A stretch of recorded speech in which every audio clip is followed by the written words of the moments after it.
하나님께서 이처럼 사랑하신 분들과 함께하는 오성춘 목사의 오늘의 묵상을 시작하겠습니다. 오늘의 제목은 예수님은 천국의 1순위를 몸으로 실행했습니다. 오늘의 말씀은 마가복음 12장 28절에서 34절입니다. 첫째는 이것이니 이스라엘아 들으라. 주 곧 우리 하나님은 유일하신 주시라. 내 마음을 다하고 목숨을 다하고 뜻을 다하고 힘을 다하여 주 너희 하나님을 사랑하라 하신 것이요. 둘째는 이것이니 내 이웃을 내 자신과 같이 사랑하라 하신 것이라. 이보다 큰 계명이 없느니라. 아멘. 빠삐용이라는 영화를 보신 적이 있습니까? 빠삐용이 지옥에 가는 꿈을 꾸었습니다. 그는 지옥의 심판관에게 자기는 큰 죄를 지은 일이 없다고 말하면서 자기를 변명했습니다. 그러자 지옥의 심판관은 단호하게 말했습니다. 너는 가장 중죄를 저질렀다. 법을 어기지는 않았지만 너의 인생을 낭비하였다. 이것이 가장 큰 죄임을 모르느냐? 지옥의 1순위는 자기의 인생을 허비한 사람이라는 말입니다. 그러면 이 세상의 1순위는 무엇일까요? 이 세상의 지혜자는 이렇게 말했습니다. 마음을 다하고 힘을 다하여 할 일이 있는 사람들, 이루어야 할 꿈이 있는 사람들, 사랑해 주어야 할 사람이 있는 사람들, 도달해야 할 목표가 있는 사람들, 가슴을 가득 메우는 사랑이 있는 사람들, 축복하여야 할 사람이 있는 사람들, 삶과 인생을 나누고 싶은 이웃이 있는 사람들 등 이런 사람이 행복한 사람이라고 말했습니다. 당신은 어떻습니까? 당신은 마음을 다해서 사랑하고 섬기고 축복해주고 돌보아 주어야 할 사람들이 많습니까? 당신에겐 도달해야 될 목표가 분명합니까? 그렇다면 당신은 지혜로운 인생을 살고 있습니다. 그런데 예수님은 천국이 1순위를 말씀했습니다.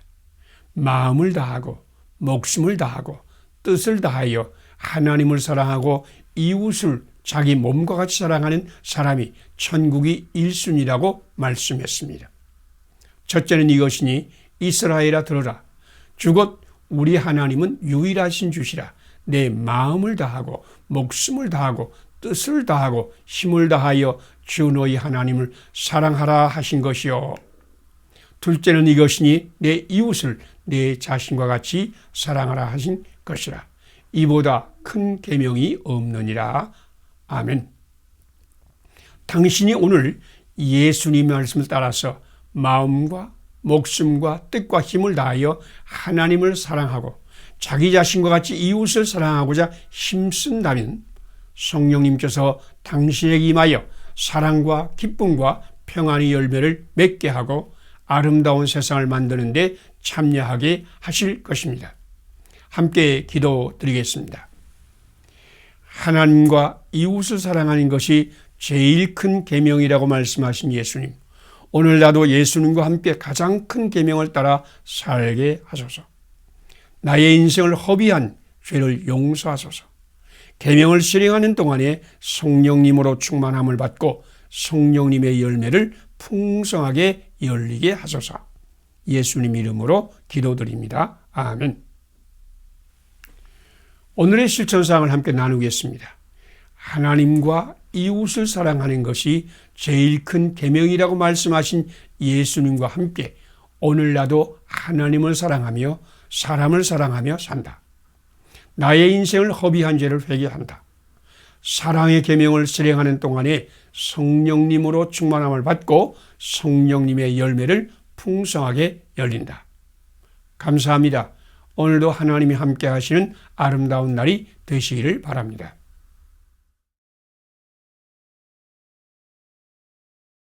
하나님께서 이처럼 사랑하신 분들과 함께하는 오성춘 목사의 오늘의 묵상을 시작하겠습니다.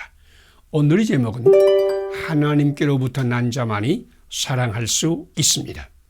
오늘의 말씀은 요한 1서 4장 7절에서 11절입니다. 사랑하는 자들아 우리가 서로 사랑하자. 사랑은 하나님께 속한 것이니 사랑하는 자마다 하나님으로부터 나서 하나님을 알고. 아멘. 좋아한다는 말과 사랑한다는 말은 전혀 다른 말입니다. 좋아한다는 말은 매력에 반하여 너를 좋아하는 것입니다. 이 말은 상대방의 외모에 매력을 느끼고 자연스럽게 반응하는 나의 감정을 말합니다. 그래서 성경에는 좋아한다는 말이 거의 나오지 않습니다.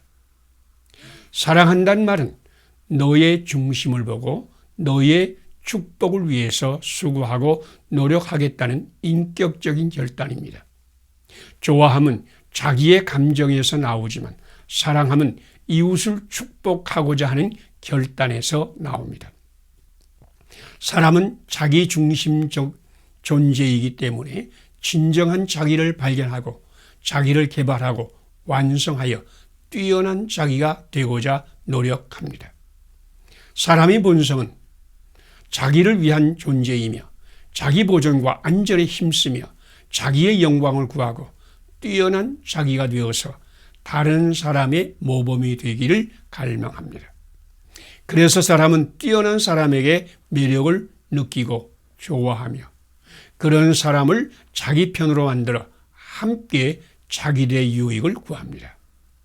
사람은 본성적으로 성경이 말씀하는 아가페의 사랑을 할 수 없습니다. 성경은 사랑은 하나님께 속한 것이니 사랑하는 자마다 하나님으로부터 난다고 말씀했습니다. 성경에서 사랑이라고 할 때에 그것은 우리를 살리려고 독생자를 보내신 하나님의 사랑을 말합니다. 예수님은 자기를 위한 존재가 아니라 우리를 위한 존재였습니다. 예수님은 우리를 살리기 위해 십자가에 죽으심으로 우리의 죄를 용서하시고 사탄과 세상에서 우리를 구원하셨습니다. 예수님은 사랑이 무엇임을 우리에게 보이셨습니다. 그러므로 하나님께로부터 나서 하나님을 아는 자가 아니면 진정한 아가페의 사랑을 알지도 못하고 그런 사랑을 하지도 못합니다. 오늘 당신이 예수님을 영접하여 믿으면 당신은 하나님의 자녀, 곧 하나님께로부터 난 자가 되며 하나님의 영이 당신에게 임하여 예수 그리스도의 형상을 본받아 진정한 사랑의 사람이 될 것입니다. 함께 기도드리겠습니다. 우리를 살리기 위해 십자가에 죽으심으로 사랑의 모델이 되신 예수님, 나도 사랑이신 하나님의 영으로 충만하여 이웃을 위한 존재로 살게 하소서. 좋아함을 사랑과 혼동하던 나를 용서하소서. 예수님과 함께 십자가를 짐으로 이웃을 살리는 일에 참여하게 하소서. 예수님 이름으로 기도드립니다. 아멘. 오늘의 실천사항을 함께 나누겠습니다. 우리를 살리기 위해 십자가에 죽으심으로 사랑의 모델이 되신 예수님의 영으로 충만하여 이웃을 위한 존재로 산다. 좋아함을 사랑과 혼동하는 나를 회개한다. 예수님과 함께 사랑의 십자가를 짐으로 죄와 사탄과 세상의 고난을 받는 이웃을 살리는 일에 참여한다. 감사합니다. 오늘도 하나님이 함께 하시는 좋은 날이 되시기를 바랍니다.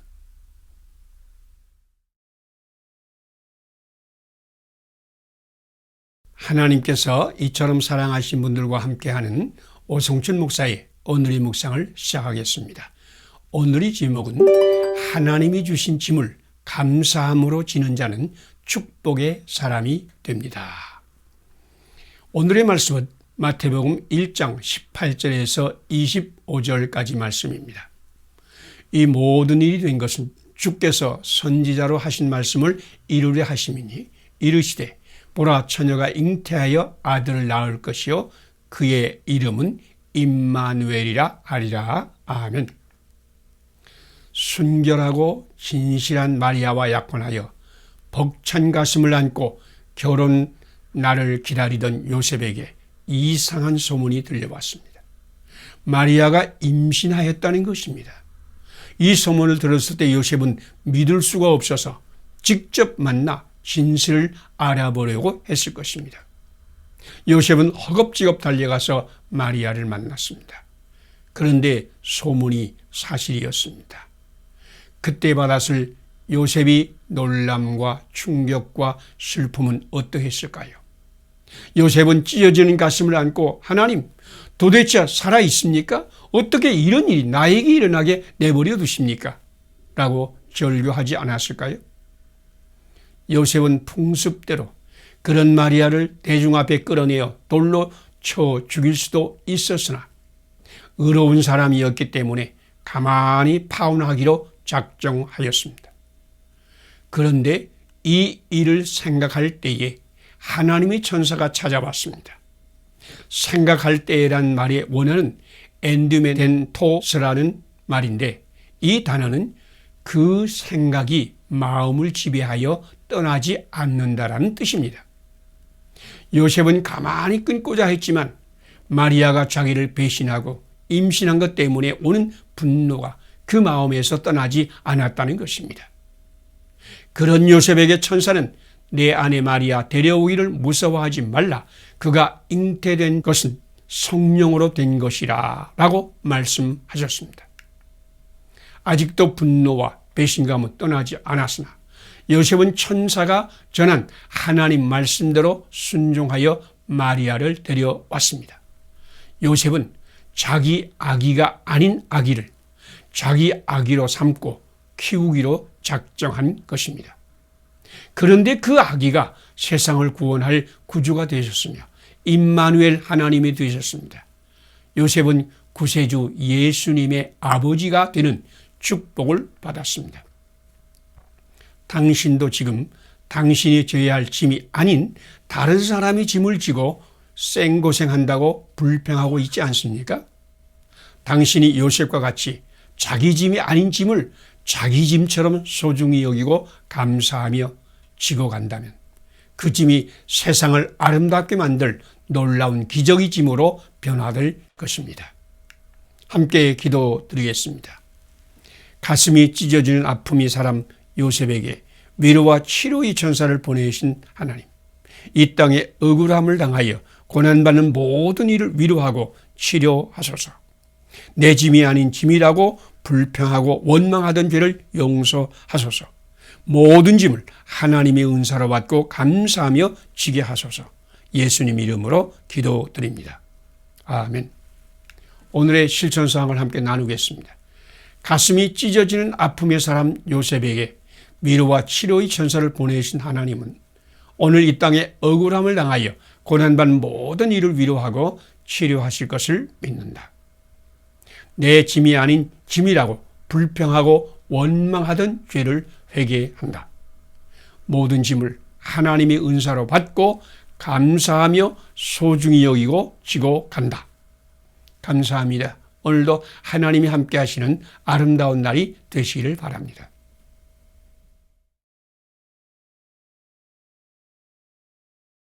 하나님께서 이처럼 사랑하신 분들과 함께하는 오성춘 목사의 오늘의 묵상을 시작하겠습니다. 오늘의 제목은 하나님을 왕으로 삼은 자는 하나님이 함께 하시는 신비가 됩니다. 오늘의 말씀은 창세기 26장 12절에서 33절입니다.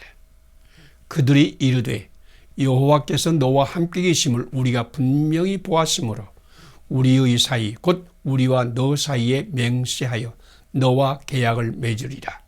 너는 여호와께 복을 받은 자니라. 아멘. 세상에는 두 종류의 사람이 있습니다. 하나님을 왕으로 섬기는 사람과 자기가 왕이 되어 자기를 섬기는 사람입니다. 이삭은 하나님을 왕으로 섬겨 하나님 말씀을 전적으로 순종하여 하나님이 함께하는 사람, 여호와께 복을 받는 사람이 되었습니다. 이삭은 큰 흉년을 만나 애굽으로 내려가려고 했으나 하나님께서 이 땅에 거주하라고 했습니다. 언제나 하나님을 왕으로 섬기는 이삭은 하나님 말씀에 순종하여 그 땅에 거주하여 그 땅에서 100배의 복을 받았고 창대하고 왕성하여 거부가 되었습니다. 그러다 블레셋 사람이 이삭을 시기하여 그의 우물을 막고 흙으로 메웠으며 그 땅에서 쫓아내었습니다. 이삭은 블레셋 사람에게 폭력을 당하고 재산을 빼앗기고 축복이 땅에서 쫓겨났지만 자기 왕이신 여호와께서 자기와 함께하여 이 모든 것을 합력하여 선을 이루게 하실 것을 믿었습니다. 그는 쫓겨났으나 자기가 할 일을 열심히 했습니다. 그날 골짜기로 쫓겨나도 우물을 팠고 그 우물을 블레셋 사람에게 빼앗겨도 또 우물을 팠습니다. 그런데 놀라운 일이 일어났습니다. 그렇게 이삭을 힘으로 누르고 핍박하고 빼앗던 블레셋 왕 아비멜렉이 이삭을 찾아와서 머리를 숙인 것입니다. 여호와께서 너와 함께 계심을 우리가 분명히 보았다. 너는 우리를 해하지 말라. 너는 여호와께 복을 받은 자니라.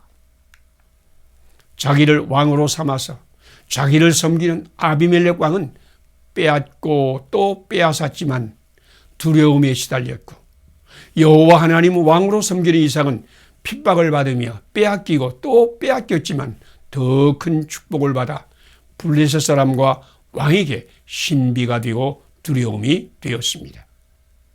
당신은 하나님을 왕으로 삼고 섬기는 믿음의 사람입니까?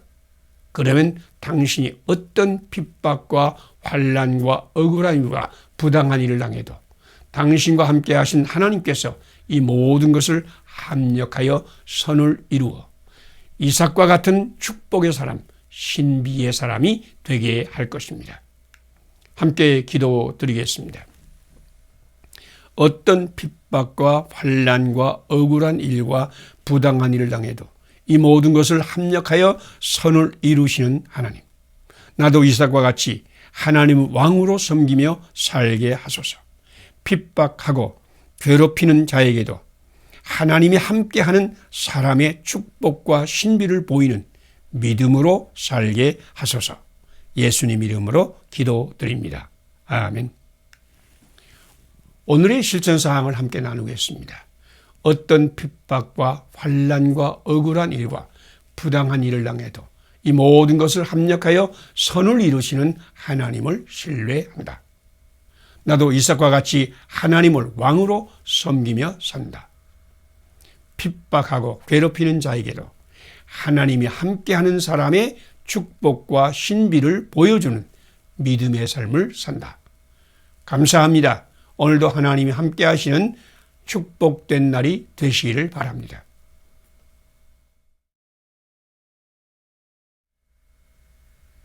하나님께서 이처럼 사랑하신 분들과 함께하는 오성천 목사의 오늘의 묵상을 시작하겠습니다. 오늘의 제목은 무엇을 하든지 하나님의 영광이 거기에서 빛나게 하라.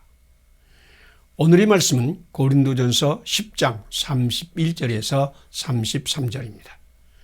그런즉 너희가 먹든지 마시든지 무엇을 하든지 다 하나님의 영광을 위하여 하라. 아멘. 미국 서부철도회사 사장으로 부임한 앤더슨이 철도공사 현장을 순시하고 있었는데 수염이 덥수룩한 직원이 사장의 손을 덥석 잡고 말했습니다. 여보게 앤더슨, 날세, 자네와 나는 20년 전 텍사스에서 하루 $5를 벌기 위해 같이 일했었지? 정말 반갑네. 앤더슨 사장도 그를 알아보고 반가이 포옹했습니다. 그런데 말이야, 20년 전에 자네는 $5를 벌기 위해 일했는지 모르지만 나는 이 철도를 건설하여 새 시대를 여는데 일조해야 한다는 사명감으로 일했네. 돈을 마음에 품고 수고한 사람의 미래와 사명감을 가지고 헌신한 사람의 미래는 분명히 다릅니다. 당신은 지금 어떤 목표를 마음에 품고 있습니까? 좀 더 아름다운 세상을 만들고자 하는 열망으로 일하고 있습니까? 아니면 당신 자신의 유익을 위해 일하고 있습니까? 사도 바울은 고린도 교회에 편지하면서 그런즉 너희가 먹든지 마시든지 무엇을 하든지 다 하나님의 영광을 위하여 하라라고 권면하면서 누구에게나 거치는 자가 되지 말고 나와 같이 모든 일에 모든 사람을 기쁘게 하여 자신이 유익을 구하지 아니하고 많은 사람이 유익을 구하여 그들로 구원을 받게 하라라고 말씀하셨습니다. 사도 바울에게는 자기가 무엇을 하든지 하나님의 영광이 거기에 빛나게 하겠다는 분명한 목표가 있었습니다. 하나님의 영광은 하나님께 속한 영광이요 완전한 영광이기 때문에 우리가 무엇을 함으로 하나님의 영광을 더할 수 없습니다. 하나님의 영광을 위하여 하라는 말씀은 하나님께서 거기에 임하여 하늘의 영광으로 빛나게 하라는 말씀입니다. 그리스도인은 무엇을 하든지 이웃에게 불편을 주지 않고 모든 사람을 기쁘게 하고 그들의 유익을 구하여 그들이 구원받게 하는 목적을 위해서 사는 사람입니다. 당신이 오늘 무엇을 하든지 이웃을 기쁘게 하고 선을 이루고 덕을 세우고 있습니까? 무엇을 하든지 당신의 목적이 이웃을 구원하는 것이면 하나님께서 당신에게 임하여 하늘의 영광으로 빛나게 할 것입니다. 함께 기도드리겠습니다. 무엇을 하든지 거기에 하나님의 영광이 빛나게 하라고 말씀하신 하나님. 나도 무엇을 하든지 모든 사람을 기쁘게 하고 유익을 구하며 선을 이루고 덕을 세우게 하소서. 바울과 같이 이웃을 섬김으로 구원을 받게 하여 하늘의 영광이 거기에 빛나게 하소서.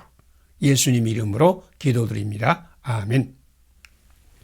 오늘의 실천사항을 함께 나누겠습니다.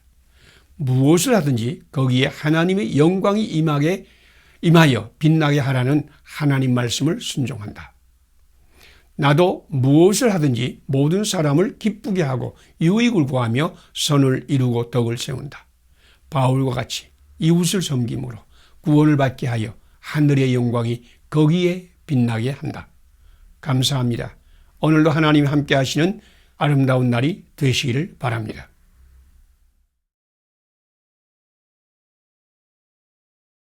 하나님께서 이처럼 사랑하신 분들과 함께하는 오성천 목사의 오늘의 묵상을 시작하겠습니다. 오늘의 제목은 예수님이 영으로 충만하여 이웃을 위한 존재로 산다. 오늘의 말씀은 누가복음 15장 11절에서 32절입니다. 아버지가 이르되 너는 항상 나와 함께 있으니 내 것이 다 내 것이로되 이 내 동생은 죽었다가 살아났으며 내가 잃었다가 다시 얻었기로 우리가 즐거워하고 기뻐하는 것이 마땅하도다. 아멘. 우리는 탕자의 비유에 나오는 동생과 형님과 아버지를 영국의 철학자 프란시스 베이컨이 말하는 곤충 비유로 이야기할 수 있을 것입니다. 형님은 거미형의 사람이었습니다. 그는 여러 해 아버지를 섬겨 명을 어김이 없었던 충실한 사람이었지만 동생의 잔치에 참여하기를 거절하고 아버지와 동생을 신랄하게 비판하고 판단하여 아버지를 근심하게 하고 동생을 가출하게 만드는 이기주의적인 사람이었습니다. 동생은 자기만을 생각하는 개인주의적인 사람으로 자기 몫의 재산을 허랑방탕하며 쾌락과 자기만족을 위하여 다 허비했으며 돼지치는 자가 되었고 돼지가 먹는 쥐염 열매도 먹지 못하여 굶주렸습니다. 그는 자기만을 생각하는 사람으로 개미형의 사람이었습니다. 그러나 아버지는 탕자가 되어 돌아온 작은 아들을 무조건 영접할 뿐 아니라 아버지와 동생까지도 싸잡아 비하하고 원망하는 큰 아들도 끌어안고 축복하는 꿀벌형의 사람이었습니다. 베이컨은 세 유형의 사람이 따로 있다고 말했지만 헨리 나우이는 자기를 돌아보면서 자기는 남을 비판하며 판단하며 거미형의 사람으로 살기도 하였고 또 개미형의 사람과 같이 자기 영광을 구하고 자기를 완성하려는 지극히 개인주의적으로 살기도 하였고 모든 사람을 용서하며 사랑하며 존중하고 포용하는 아버지와 같이 꿀벌형의 사람으로 살았던 때도 있었다고 고백하였습니다. 그는 세 유형의 사람이 따로 있는 것이 아니라 한 사람 안에 세 유형의 사람이 다 들어있으며 어떤 믿음을 가지고 사느냐에 따라서 다른 유형의 인간이 된다고 했습니다. 모든 사람의 구원을 위해 십자가에 죽으심으로 이웃을 위한 존재가 되신 예수님을 주님으로 영접하여 섬기는 것이 믿음입니다. 오늘 당신에게도 성령님이 충만하게 임하여 예수님과 함께 이웃을 위한 존재, 이웃을 사랑하며 축복하고 섬기는 꿀벌형의 사람이 되시기를 바랍니다. 함께 기도드리겠습니다. 모든 사람을 위해 십자가에 죽으심으로 이웃을 위한 존재가 되신 예수님, 나도 성령 충만하여 예수님과 함께 이웃을 사랑하며 축복하며 십자가를 지는 꿀벌형의 사람이 되게 하소서.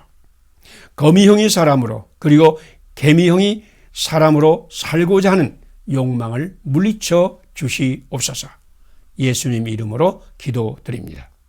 아멘. 오늘의 실천사항을 함께 나누겠습니다. 모든 사람을 위해 십자가에 죽으심으로 이웃을 위한 존재가 되신 예수님의 영으로 충만하여 예수님과 함께 이웃을 사랑하며 축복하며 십자가를 지는 꿀벌형의 사람이 된다. 성령님의 능력으로 거미형의 사람으로 개미형의 사람으로 살고자 하는 욕망을 물리친다. 감사합니다. 오늘도 하나님께서 함께 하시는 아름다운 날이 되시기를 바랍니다.